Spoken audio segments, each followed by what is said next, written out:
తన శాఖ విషయంలో పవన్ కళ్యాణ్ అయితే సిన్సియర్ ఎఫర్ట్ పెట్టుకుంటూ వెళ్తున్నారు.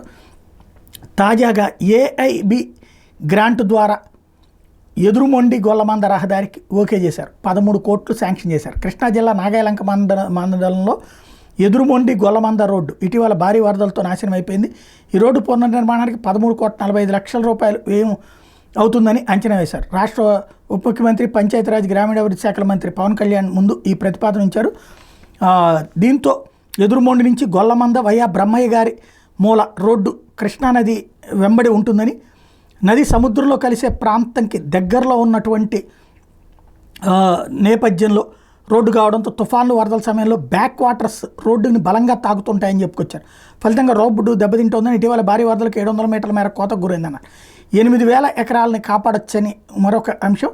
ఈ రోడ్డు నిర్మాణానికి కనుక ఇప్పటికే ప్రణాళికలు చేసి 4 కోట్లతో అంచనాతో మంజూరై పనులు ప్రారంభ దశలో ఉన్నాయని, అయితే భారీ వరదల మూలంగా ధ్వంసకావడంతో రోడ్డు మొత్తం తిరిగి నిర్మించాల్సిన పరిస్థితి ఏర్పడిందని చెప్పి పవన్ కళ్యాణ్ చెప్పారు. కోతకు గురైన ప్రాంతంలో 700 మీటర్ల మేర తిరిగి ఆ పరిస్థితి రాకుండా తీరం వెంబడి ఆర్సీసీ వర్క్ ఫైన్స్ వేస్తామని, ఆ తర్వాత రోడ్డు నిర్మిస్తామని చెప్పారు. ఈ విధంగా రోడ్డు నిర్మిస్తే భవిష్యత్తులో ఆ ప్రాంతంలో కోతకు గురై గండిపడకుండా చేయొచ్చిన, తద్వారా 8,000 ఎకరాలను 12,000 జనాభాను కాపాడొచ్చని చెప్పారు.